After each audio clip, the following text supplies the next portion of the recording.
저희가 성경에 나와 있는 그 시대를 구분할 때 아마 크게 구분을 하자면 족장 시대가 있고 이 patriarch period라고 이렇게 볼 수 있겠죠. 족장 시대가 있고 그 다음에 광야와 가나안 그 정착할 때까지의 그 시간이 있을 것이고, 가나안에 정착하고 난 다음에 사사 시대가 있을 것이고, 사사 시대가 끝나고 난 다음에 사울부터 시작해서 엄밀하게는 다윗부터 시작해서 그 이 왕정 시대가 있을 겁니다. 그러니까 구약은 크게 나눈다면 족장 시대와 가나안, 광야 가나안 정착 시기, 그리고 사사 시대, 또 그리고 왕정 시대, 이렇게 우리가 나눌 수 있을 것 같아요. 제가 오늘 요셉 이야기 마지막 그 시간인데 7번째 요셉 이야기를 정리하면서 제가 요셉과 가족이라는 제목으로 오늘 말씀을 함께 나누려고 합니다. 요셉과 가족이라고 할 때 이 가족은 요셉과 요셉의 아내와 그 다음에 두 아들 에브라임과 므낫세를 이야기하는 것이 아니라 사실은 그 요셉에서 끝난다고 볼 수도 있겠고, 그 이후도 좀 이어지긴 하긴 요셉에서 끝난다고 봐야 되겠죠. 요셉까지 가고 있는 아브라함부터 시작해서 요셉까지의 그 족장 시대, 그 patriarchal period를 우리가 좀 생각해 보고 싶습니다. 사실은 창세기 49장에서 처음으로 이 12형제를 가리켜서 지파라고 부르고, 그 지파를 통해서 이 지파의 족장이 되었던 이 12형제에 관한 그들을 하나님께서 어떻게 야곱을 통해서 축복하는가 하는 이야기로 요셉 이야기가 끝이 나는 것을 볼 수 있습니다. 아브라함부터 시작한 요셉 가족들을 저희가 한번 생각해 보면 정말 특이하다 하는 생각을 하지 않을 수가 있습니다. 요셉의 그 가족들에게 일어난 일들 중에는 정상적인 일은 하나도 없는 것 같아요. 정상적인 세대가 하나도 없었던 것 같아요. 어쩌면 그럴 수 있었을까 싶을 만큼 하나님께서 아브라함에게 약속을 하시고, 그 약속하셔서 아브라함을 불러내신 이후에 오늘 요셉에 이르기까지, 요셉의 두 아들 므낫세와 에브라임에 이르기까지도 그냥 조금 평범하고 정상적이겠다 싶은 일들은 하나도 일어나지 않는 것 같다는 생각이 듭니다.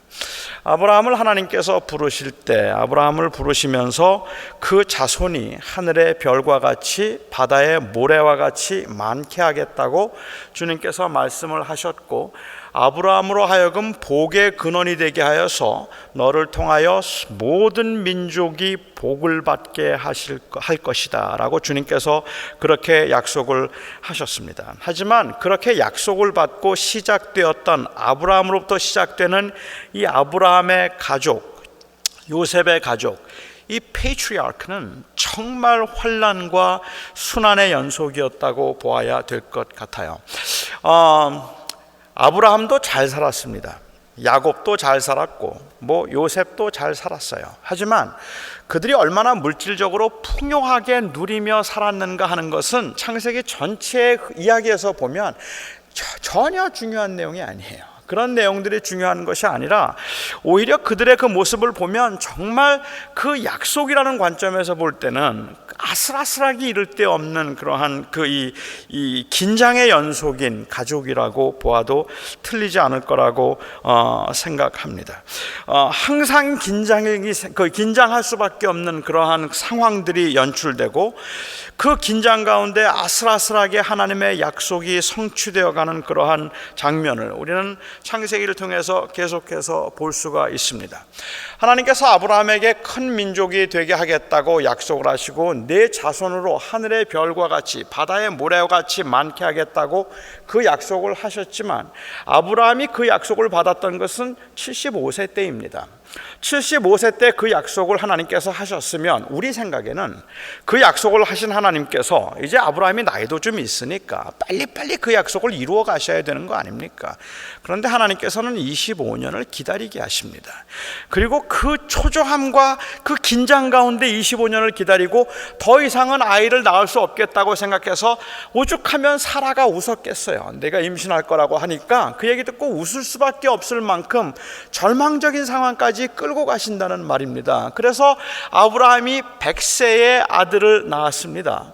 100세에 낳은 아들 이삭이 37살이 되었을 때 사라는 세상을 떠났습니다. 그러면 아브라함과 사라가 하나님의 약속을 받고 난 다음에 그 사라의 경우는 그 하늘의 별과 같이 바다의 모래와 같이 이 엄청난 모든 민족으로 복을 받게 하며 너로 하여금 열국의 어머니가 되게 할 것이니 내 이름을 사라라 하라.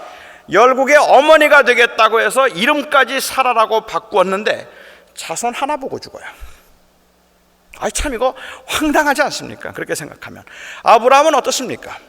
아브라함은 그 약속을 받고 난 다음에 이삭을 하나 100세에 얻었는데 이 100세 얻은 아들이 그냥 웬만하면 한 15살쯤 결혼해서 빨리빨리 아이를 낳으면 좋을 텐데 40까지 결혼을 하지 못했어요. 그리고 40세에나 결혼을 했습니다. 40세에 아브라함이 초조해서 그를 결혼을 시켰다고 보아도 되겠죠. 그렇게 결혼을 시켜서 결혼을 했는데 하나님께서는 어떻게 왜 그러시는지 이 이삭이 자식이 없었어요. 리브가가 자녀를 생산할 수가 없었어요. 그래서 이삭이 하나님 앞에 기도했더니 기도한 끝에 20년 후에 기도를 응답해 주셔서 60세가 되었을 때 이삭이 60세 되었을 때 아들을 낳았는데 쌍둥이를 낳았습니다. 이거 주님이 뭘 좀 하시나? 주님께서 이제 좀 움직이시나? 어떻게 쌍둥이를 주셨을까?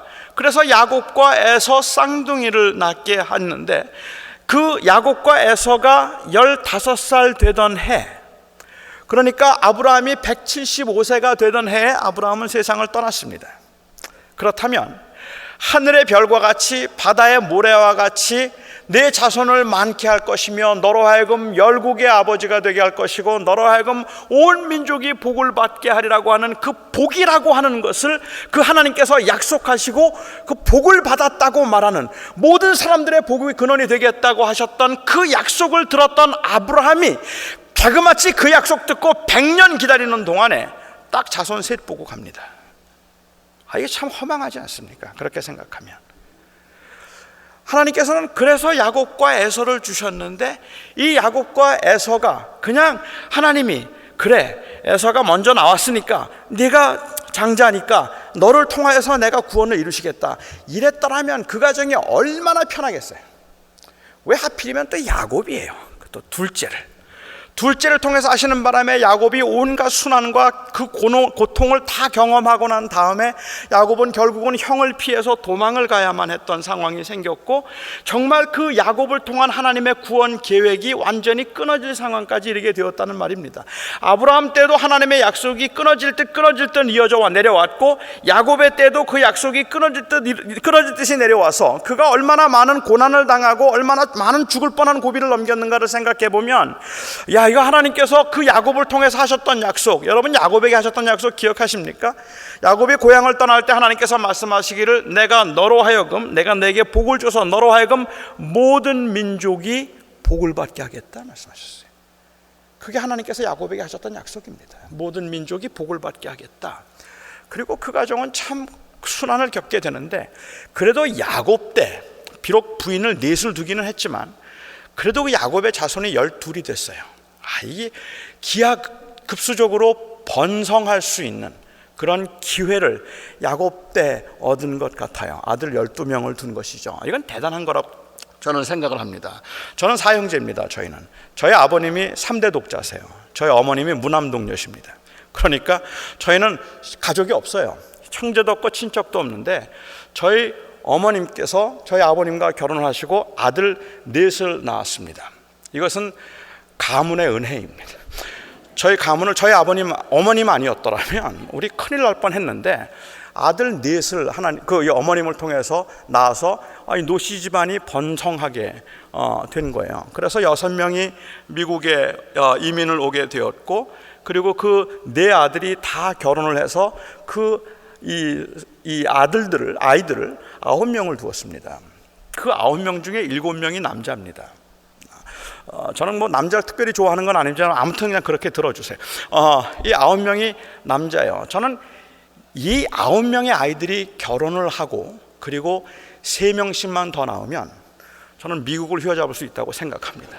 그러니까 앞으로 우리 가문 대단할 거다. 이 노씨 가문 함부로 봤다가 여러분 저희는 이 번성하는 속도가 기하급수적입니다. 저희는 다음번에는 몇 명이 될지 몰라요. 하여튼 대단한 가족입니다. 정말 놀라운 집안이라고 저는 생각하는데, 이 야곱이 12명의 아들을 낳았는데 그 12명 중에 왜 하필이면 11번째 요셉입니까?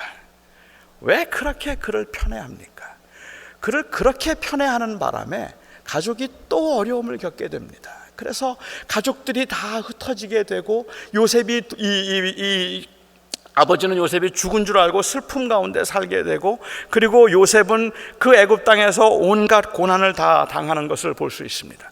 하나님께서 아브라함에게 하셨던 그 약속이 이어져 내려오는 동안에 왠지 이 아브라함의 약속이 아브라함에게 하셨던 하나님의 약속이 꼭 신랄 같은 그러한 약속 같다는 거예요. 너무 가늘어서 이게 언제 끊어질지 모를 만큼 아슬아슬하게 이어져 내려왔다는 그러한 말입니다. 사람들은 이 신랄 같은 희망, 이 아무것도 아닌 것 같고 금방 끊어져 버릴 것 같은 이 하나님의 약속이 너무 약해 보여서 무시하게 되고 소홀히 여기는 경우들이 종종 있을 것 같아요. 하지만 저는 하나님의 약속이 비록 그렇게 아주 가느다랗게 시작을 했지만, 그럼에도 불구하고 결국은 그 요셉 때에 그 가족들이 애굽에 들어갔다가 나올 때에는 200만이 되어서 나오는 그 엄청난 일을 하나님께서 이루실 때까지 그것이 아무것도 아닌 것 같다고 할지라도 가장 확실한 약속이었다는 사실이 중요하다는 겁니다. 약속에서 중요한 것은 그것이 얼마나 그럴듯해 보이는가 하는 것이 아니라 그것이 분명한가 하는 것이 중요하다는 거예요. 분명한 하나님의 약속이면 아무것도 아닌 것 같고 금방 사라져버릴 것 같은데 거기서 일어난다는 말입니다. 그냥 끊어져 버릴 것 같은데 그 약속이 끊어지지 않고 계속 이어져 내려간다는 말입니다. 아마도 저와 여러분이 살면서 정말 힘들게 생각하는 건, 하나님 한 번 약속하셨으면 좀 화끈하게 일해 주시면 안 됩니까? 아브라함에게 그렇게 약속을 하시고 난 다음에 왜 25년을 기다리느냐는 말이에요. 75세 약속하고 난 다음에 또 해마다 한 명씩만 낳았으면 얼마나 좋아요. 그리고 그 아들들이 계속해서 번창했던, 아브라함이 적어도 그 이후에 100년을 더 사는데 100년 더 사는 동안에 적어도 수백 명의 자손을 보지 않겠습니까? 그런데 죽을 때까지 겨우 100년 동안 3명 보고 죽게 하시는 그 하나님 도대체 왜 이렇게 역사하시는데 왜 이렇게 지루하게 일해 가십니까? 하나님의 그 하신 약속이 어쩌면 그렇게 너무 희미할 정도로 그렇게 가늘 수가 있습니까? 이게 저희들을 못 견디게 불안하게 만드는 그러한 일들이겠다 싶은 생각이 듭니다. 조금만 더 강했으면 좋겠다는 생각이 듭니다. 그런데 하나님께서 하시는 일을 보면 우리는 기대할 때 하나님께서 일시적으로 그냥 그야말로 한순간에 하나님의 뜻을 이루기를 원하시지만, 이 요셉의 사건을 통해서 우리가 볼 수 있는 것은 하나님은 하나님이 약속하신 다음에 그 약속은 언제나 프로그레시브하다는 거예요. 점진적이다. 컴컴해 보이는 곳에서 서서히 그 빛이 드러나게 하시고, 이제는 안 되겠다고 싶은데 하나님은 그 일을 기어코 이루어 가신다. 하나님께서 처음부터 분명하고 강한 빛을 세상에 비추지 아니하시고, 왜 하나님께서는 그 베들레헴 그 마국간에 한 아이가 태어나게 하시고 그야말로 희미해 보이는 그 빛을 비추셔서 그 빛을 통하여서 온 인류를 구원받게 만드는 그 큰 빛이 되게 하시는 이 일을 하나님께서는 왜 그렇게 하실까? 왜 처음부터 크고 강하게 역사하지 않으실까? 왜 안 그러실까요? 모르죠, 우리야. 저도 모르고 여러분도 모르죠. 왜 그렇게 안 하시는지. 근데 제가 그냥 혼자 짐작해 볼 때는 그런 생각이 들어요. 아니, 사실은 성경을 통해서 자주 우리가 주님께서 암시하시는 바이지만, 요셉의 생애나 아브라함부터 요셉까지의 일들을 보면 주님께서 결국 하고자 하셨던 말씀 가운데 중요한 것이 하나, 제가 느끼기에 중요한 것이 있다면 이건 사람이 하는 게 아니란 말입니다. 이건 하나님이 하시는 거예요.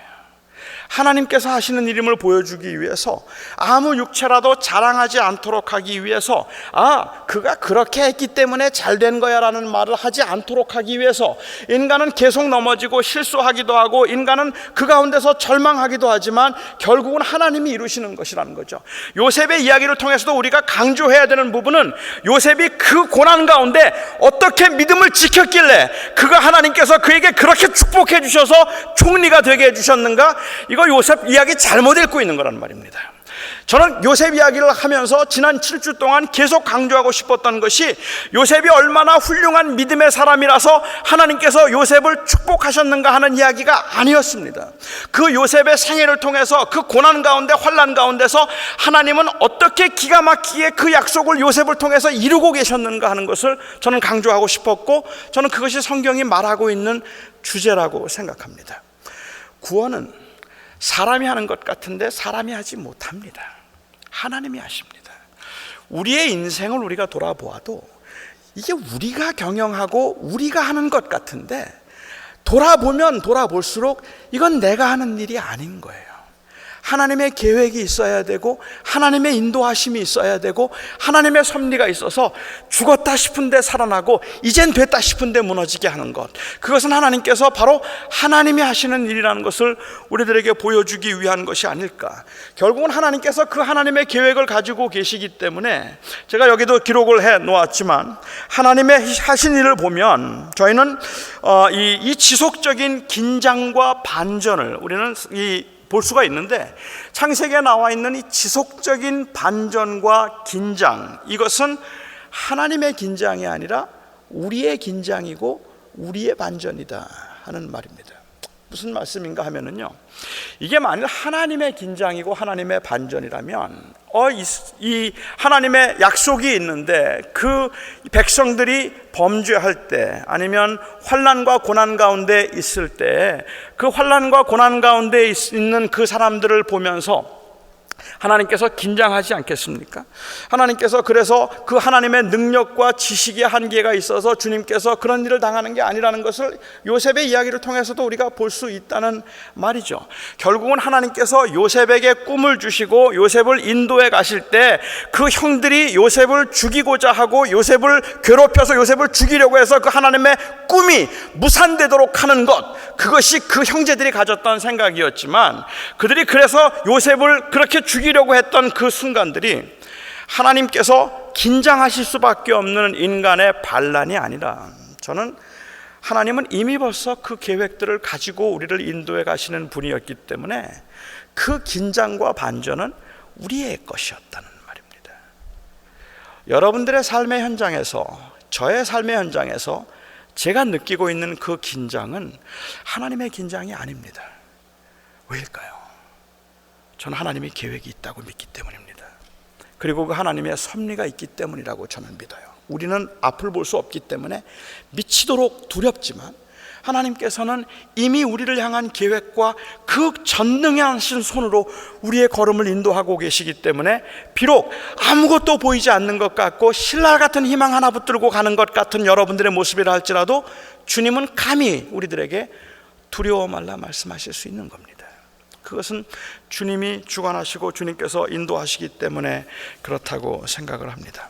이 요셉의 생애를 보면서 우리가 또 한 가지 좀 생각해 볼 수 있는 것이 있는데요, 창세기 1장부터 50장까지 나와 있는 창세기의 주제가 무엇인가 하는 것을 보기 위해서는 창세기에 나와 있는 그 이 중요한 단어가 무엇일까 하는 것을 보는 게 중요할 텐데, 이 브루스 워키라고 하는 분이 창세기 주석을 쓰면서 창세기에 나와 있는 가장 중요한 세 가지 단어는 첫 번째 땅, 두 번째 자손, seed, 자손, 세 번째 복이다, 이렇게 얘기를 했어요.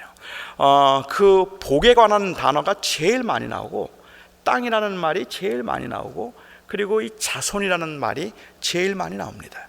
아브라함부터 시작해서 요셉까지, 뭐 노아 때도 마찬가지였겠지만 가장 많이 나오는 단어가 복이라는 단어예요. 그런데 이 복이라는 단어를 창세기에서 어떻게 사용하고 있는가 하면, 하나님께서 아브라함에게 복을 주시고 하나님께서 야곱에게 복을 주시고 요셉에게 복을 주셔서 그들로 하여금 이 땅에서 형통하며 누리며 살게 하셨더라는 것이 그 복에 관한 주제가 아니라는 말입니다. 땅을 허락하시고 그 자손들을 번성케 하셔서 그 나라를 이루도록 하는 것, 그 나라를 이루도록 하는 것, 그것이 바로 하나님께서 약속하신 복이고, 그 나라를 통하여서 다른 모든 민족들에게 복을 주는 것, 그것이 바로 복이라는 말입니다. 바꿔 말씀드리면 창세기에 나오는 이 복은 부자가 되는 것, 장수하는 것이 아니라 여기서 말하고 있는 복은 바로 하나님의 나라입니다. 그래서 이 복이라는 개념 속에는 저는 하나님의 주권, 하나님의 섭리라는 그 말이 훨씬 더 맞는 말일 거라고 생각을 합니다. 우리는 창세기를 읽으면서도 복이라는 단어가 떠오르면 부자가 되는 것, 오래 사는 것, 그리고 이 형통해서 좋은 자리에 올라가는 것, 누리게 되는 것, 그것을 가리켜서 복이라고 이야기를 하고 있다면, 여기에 창세기를 통해서 주님께서 말씀하시는 그 복은 사실은 메시아를 통하여서 하나님께서 이루시게 될 그 하나님의 나라라는 말입니다. 그 하나님의 나라, 이게 복이다 말씀을 하고 계시는 것 같습니다. 바로 이 복을 위해서 하나님께서는 아브라함을 택하셨던 것입니다. 그러니까 요셉의 이야기를 보면서도 요셉이 바로 이 하나님의 축복, 하나님의 복이라고 할 수 있는 하나님의 나라, 메시아를 통해서 완성될 하나님의 나라를 이루며 요셉이 어떤 역할을 했는가 하는 것을 보는 것이 더 중요하지, 요셉의 이야기를 보면서 요셉이 어떻게 성공했는가 하는 것을 보는 것은 저는 본래 이 창세기가 말하려고 하는 의도를 벗어나는 것이라고 생각합니다. 요셉의 꿈이 무엇이었을까? 요셉의 이상이 무엇이었을까? 요셉은 어떻게 그렇게 총리의 자리에 오르게 되었을까? 요셉의 그 어떤 그 캐릭터가 도대체 요셉으로 하여금 그렇게 형통한 삶을 살게 만들었을까? 어쩌면 그렇게 많은 걸 누리며 그렇게 좋은 음식을 먹으면서 그렇게 화려한 궁에서 그 권세를 누리며 살 수 있었을까? 어떻게 그럴 수 있었을까? 이 이야기는 요셉의 이야기가 아닙니다. 그 이야기는 요셉의 이야기가 아닙니다. 저는 요셉을 보면서 그 요셉을 그렇게 보는 것은 위험하다는 생각이 들어요. 그래서 아마도 제가 요셉 이야기를 처음 시작하게 되었는지도 모르겠습니다. 우리가 첫 시간에 제가 언급했던 것처럼 성경에서 창세기에서 요셉은 이 언약의 계승자로 주님께서 소개하고 나온 계승자로 나오는 것이 아니라 하나님의 언약이 완성되도록 하나님께서 준비하신 보조 역할을 하는 사람입니다. 요셉은 supporting actor예요. 그는 조연 그러한 그 역할을 지금 하고 있는 거라는 말이죠. 하나님께서는 그 요셉을 언약의 계승자로 삼으신 적이 없기 때문에 그렇습니다. 그 언약의 계승자라고 한다면 하나님이 아브라함의 하나님, 여호와 하나님을 가리켜 말할 때 아브라함의 하나님, 이삭의 하나님, 야곱의 하나님, 여기에 멈출까요? 요셉의 하나님이라는 말은 하지 않습니다. 그냥 야곱의 하나님까지입니다. 그리고 조금 더 나가면 우리 마태복음 1장에 있는 말씀 한번 우리가 보면 마태복음 1장 2절 말씀인데요. 올라오나요? 아브라함이 이삭을 낳고 이삭은 야곱을 낳고 야곱은 유다와 그의 형제들을 낳고 라고 되어 있습니다. 저희가 알고 있는 창세기의 이야기대로 한다면 아브라함은 이삭을 낳고 이삭은 야곱을 낳고 야곱은 요셉을 낳고 요셉이 주인공이잖아요. 요셉을 낳고 라고 이어져야 될 텐데 여기서 오히려 요셉을 낳고라고 이야기하지 않고 유다와 그의 형제들을 낳고 라고 이야기를 하고 있습니다. 왜요? 성경에서 정말 중요한 것은 이 유다가 아니라 유다의 자손에서 나오는 다윗이고 다윗에게서 나오는 예수이기 때문에 그런 겁니다. 그 이야기를 하고 싶기 때문에 사실은 여기에서 야곱은 유다와 그의 형제들을 낳고라고 이야기를 해서 예수님의 족보 가운데 요셉이 빠져요.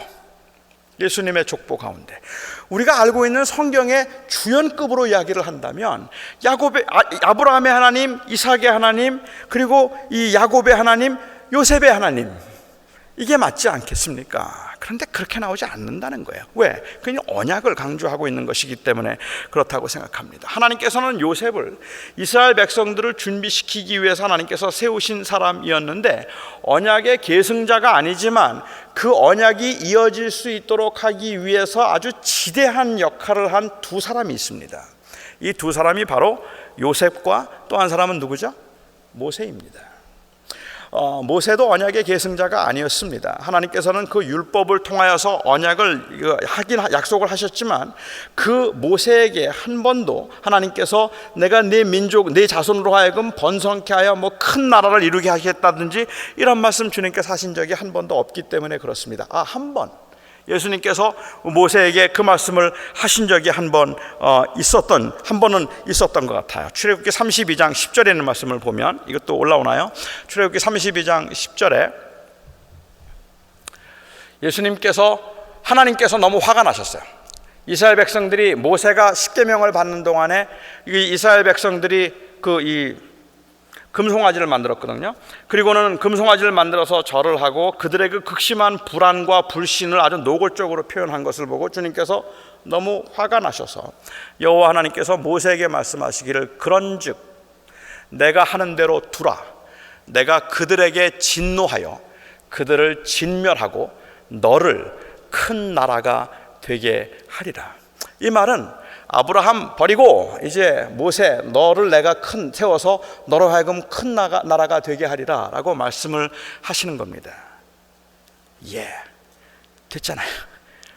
그런데 모세는 그 말을 듣고 이제 내 자손에게 너를 큰 나라가 되게 하여서 내 자손을 내가 복주겠다고 주님께서 말씀하실 때, 이건 주님의 원래 계획은 물론 아니었죠.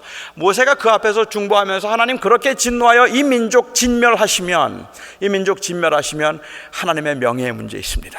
그리고 그가 중보의 기도를 시작하죠. 그리고 주님께서는 그 중보의 기도를 들으셔서 모세를 큰 나라로 세우지는 않으셨습니다.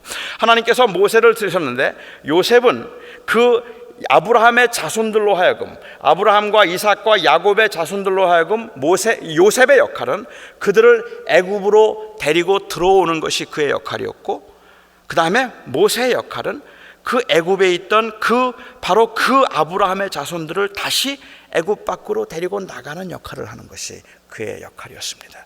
그러니까는 요셉의 기능은 그들을 애굽으로 데리고 오는 일이었고, 모세의 역할은 그들을 애굽에서 데리고 나가는 일이었어요.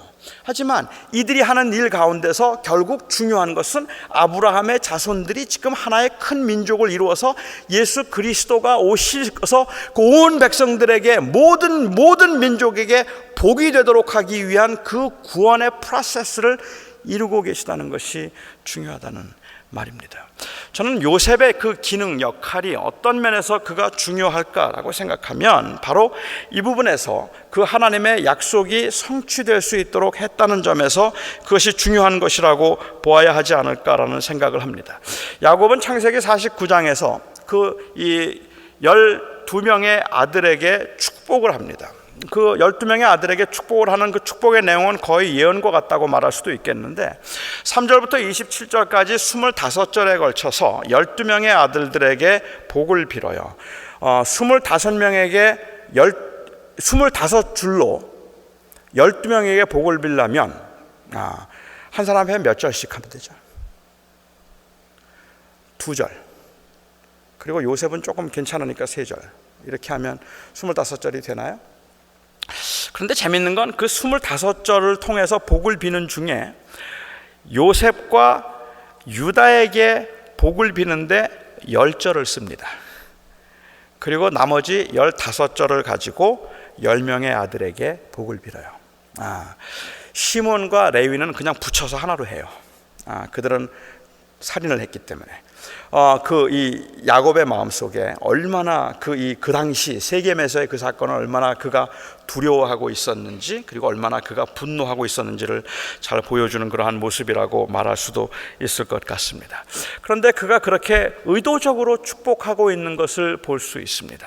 그 야곱과 야곱이 유다와 그리고 이 요셉에게 의도적으로 축복을 하고 있는 것을 보는데, 이 야곱의 축복이 의도적이라는 것을 보여줄 수 있는 재미있는 사건은 이제 브루스 워키 교수는 이 점을 한번 지적을 해 보았어요.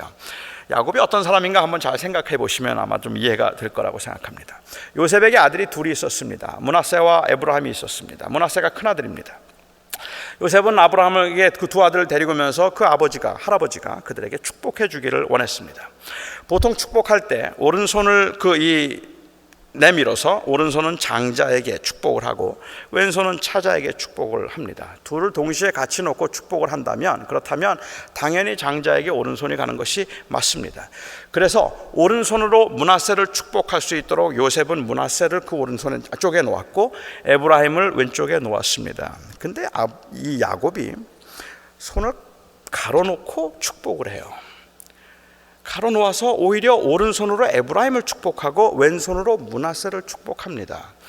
그때 요셉이 이야기를 하죠. 요셉이 그걸 고쳐주려고 하는 겁니다. 아버지, 오른쪽이 므낫세입니다. 장자는 오른쪽에 있습니다. 그것을 야곱에게 리마인드를 시켜주는데, 그때 야곱이 하는 말이 내가 안다 그래요. 내가 안다. 근데 재밌지 않아요? 내가 알고 이러고 있는 거다라고 이야기를 하고 있습니다. 요셉이 어떤 사람인가 한번 생각해 보시면 참 재밌는 이야기라고 생각합니다. 요셉은 야곱이 어떤 사람인가? 야곱은 그 당시에 앞이 보이지 않았습니다. 시력이 너무 약했기 때문에 앞을 제대로 볼 수 없었어요. 앞을 제대로 볼 수 없었기 때문에 그가 그 손을 얹어서 이게 므낫세인가 하고 그렇게 축복한 줄 안 거예요. 요셉은. 그래서 그것을 요셉이 고쳐주려고 합니다. 그리고 야곱은 자기가 누구에게 무슨 축복을 해야 되는지를 알고 있었어요. 그런데 야곱이 자기 아버지 이삭에게 축복을 받을 때, 그때 그 아버지 이삭도 앞을 보지 못했어요. 시력이 너무 약해서 앞을 제대로 보지 못했는데, 야곱은 어떻게 축복을 받아냈습니까? 아버지를 속입니다. 그래서 아버지는 이삭은 그게 야곱인 줄 모르고 했어요.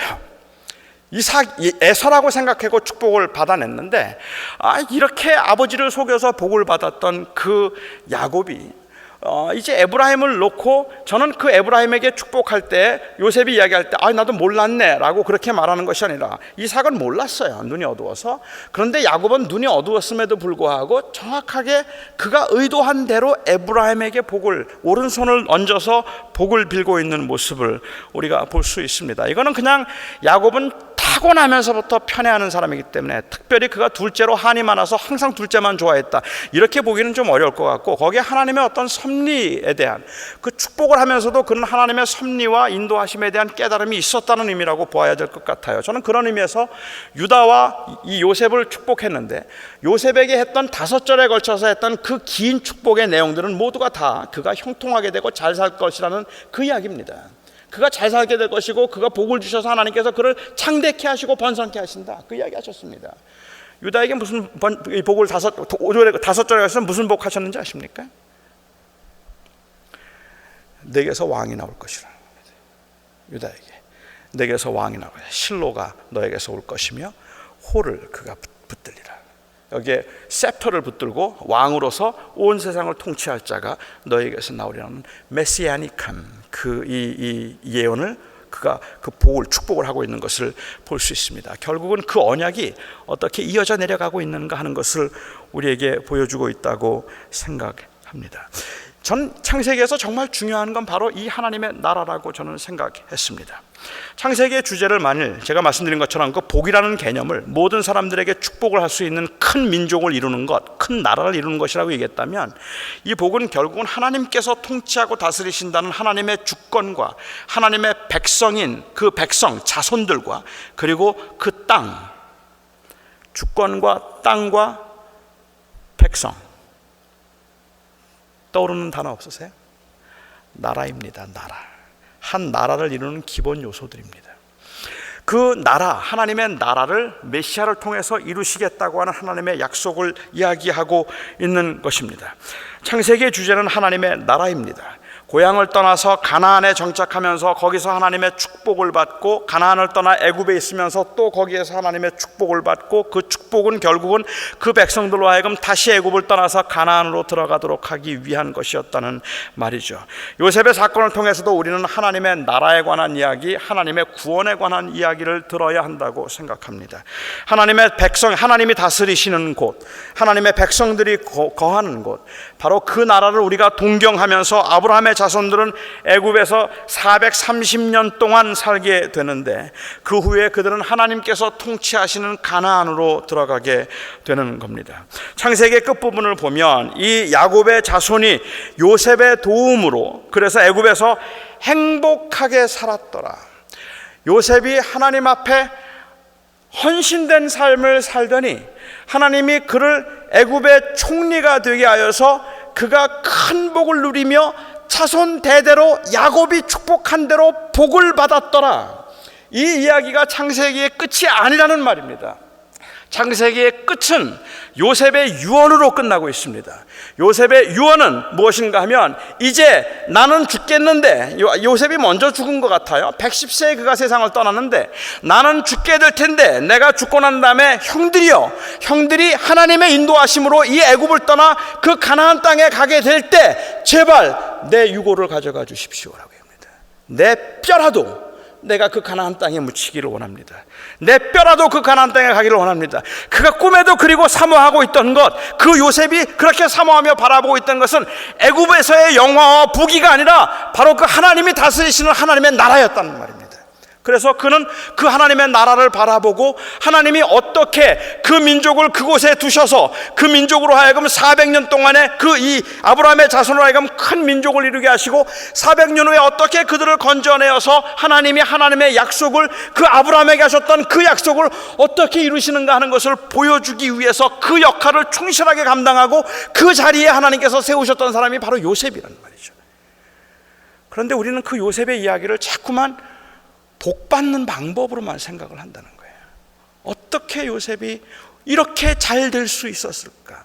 환난 중에 있지만 그 환난 가운데 조금 더 힘을 얻을 수 있는 그런 방법이 무엇일까? 뭐 이런 이야기에 우리가 그쪽으로만 우리가 이야기를 하는 것 같아요. 필요합니다. 전 중요하다고 생각을 하지만 저는 그 이상일 거라고 생각해요. 제가 지난 월요일 날 한 분을 만나서 이야기를 나눈 적이 있었습니다. 저는 처음 뵙는 분들이었는데 샌프란시스코에서 지난 주일날 저희 교회를 방문하신 분들이었습니다.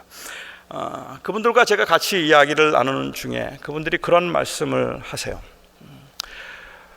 정말 그 2000년 이 1900년대 말 1990년대 말부터 IMF가 오기 시작하면서부터 그 번성하고 그 잘되던 사업이 한순간에 무너져 내리고 그야말로 그냥 다 잃어버린 것 같고 그 몸에 암이 생겨서 그 암으로 아주 오랜 시간 동안 투병을 하고 투병하면서 또 이 고생을 너무 많이 하고 사업도 안 되고 그 어려운 가운데서 2001년도인가 미국을 오셨다는 거예요. 미국에 그냥 여행 비자로 들어와서 지난 10년 동안 살면서 정말 말로 다 할 수 없는 그 고생을 하고 겨우 자리 좀 잡았다 싶으면 또 다 뺏기고 겨우 자리 잡았다 싶었으면 또 뺏기고 그런 그 환난의 연속인 삶을 살아갈 때 너무 많은 분들이 이 두 집사님을 위로하기 위해서 했던 말이 하나님께서 도대체 얼마나 큰 복을 주시려고 그렇게 낮추시는지 모르겠다. 지금은 좀 힘들지만 아마 하나님께서 크게 세우실 겁니다. 이제 곧 일어나게 하려고 하나님께서 이렇게 힘들게 만드나 봅니다. 너무 고생하는 걸 보고 안 됐으니까 그분들을 위로하기 위해서 너무 많은 사람들이 그에게 했던 말이 이제 곧 잘 될 겁니다. 이제 곧 일어날 겁니다.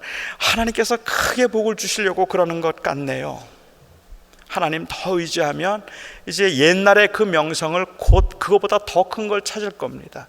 욥이 고난을 당했지만 고난 끝에 2배의 재산을 얻었던 것처럼 그렇게 하나님께서 복 주시려 그러는가 보죠 라고 그렇게 많은 분들이 위로를 하셨는데 그분의 고백이 한마디도 위로가 안 되더라는 거예요. 그런 말들은 별로 위로가 되지 않았습니다. 그분에게 위로가 되었다는 말이 무엇인지 아십니까?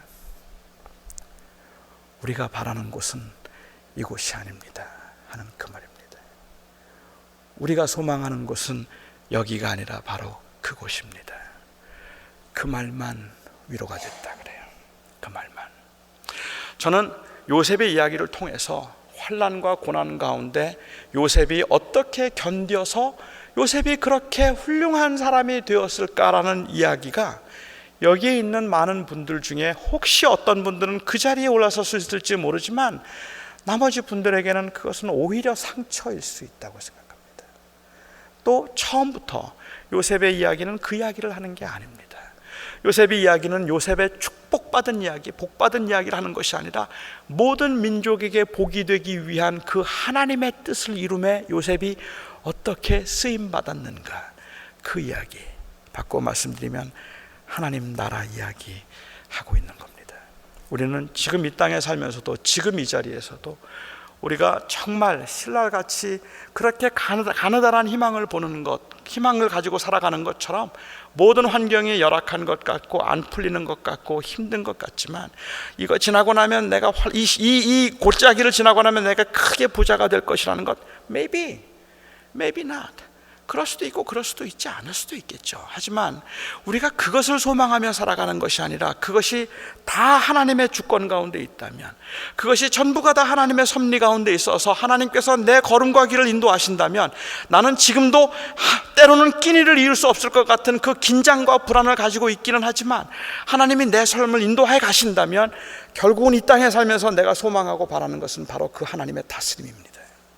그 하나님의 통치고 하나님의 나라입니다. 지금 이곳에서도 주님께서 저를 다스리시고, 지금 이곳에서 주님께서 나를 지키신다는 사실을 저는 오늘도 확인하고 싶고, 사실은 오늘도 저는 그 메시지를 듣고 싶습니다. 그게 우리의 소원이 아니겠습니까? 곧 잘 될 겁니다라는 이야기보다 잘 되든지 못 되든지 그 주님의 손에 있습니다. 하지만 저 사는 동안에는 그 주님이 다스림을 따라 주님의 뜻을 이루며 주님의 뜻에 합당하게 살기 원합니다. 이게 우리의 고백이어야 한다고 생각합니다. 그리고 요셉 이야기는 그 이야기를 하고 있다고 생각합니다. 기도하겠습니다. 하나님,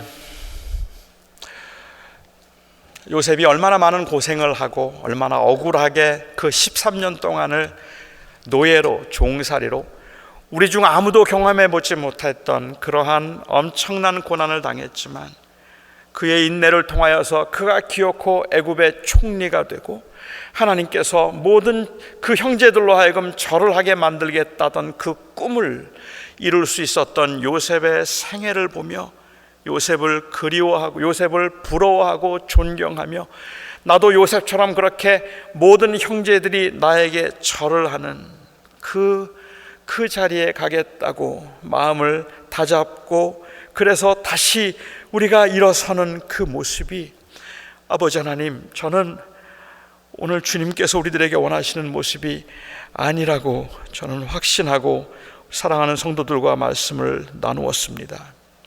아버지 하나님, 요셉의 생애의 축복은 그가 누린 것이 아니라 그가 모든 열국으로 복을 받도록 하기 위하여 하나님 앞에 쓰임받았다는 것입니다. 저희는 그렇게 믿습니다. 우리 사랑하는 성도들의 삶에 형통이든 고난이든 약함이든 강함이든 하나님의 다스리심을 인정함으로 하나님께 쓰임받고 있다는 것을 저희들의 소망으로 삼을지언정, 하나님, 우리가 이 땅에 사는 동안에 누구보다 더 잘 누리고 잘 먹었다는 것을 우리의 축복인 것처럼 생각하지 않고 살았으면 좋겠습니다. 아버지 하나님, 때로는 너무 힘들어서, 그 약속이 너무 희미해 보여서, 그렇게 사는 게 너무 고달퍼서 가슴을 치며 탄식하고 조금만 더 도와달라는 부르짖음이 어쩔 수 없는 저희들의 약함이고, 또한 그것이 또한 주님을 의지하는 모습이겠지만, 내 사랑하는 아버지 하나님, 우리가 그렇게 주님 앞에 부르짖을 때라도 저희들로 하여금 물질을 보지 말고 하나님을 보게 하여 주시옵소서. 우리의 손에 주어지는 것이 아니라, 기프트가 아니라 기버를 볼 수 있는 저희가 될 수 있게 하여 주시옵소서. 예수님의 이름으로 간절히 기도하옵나이다. 아멘.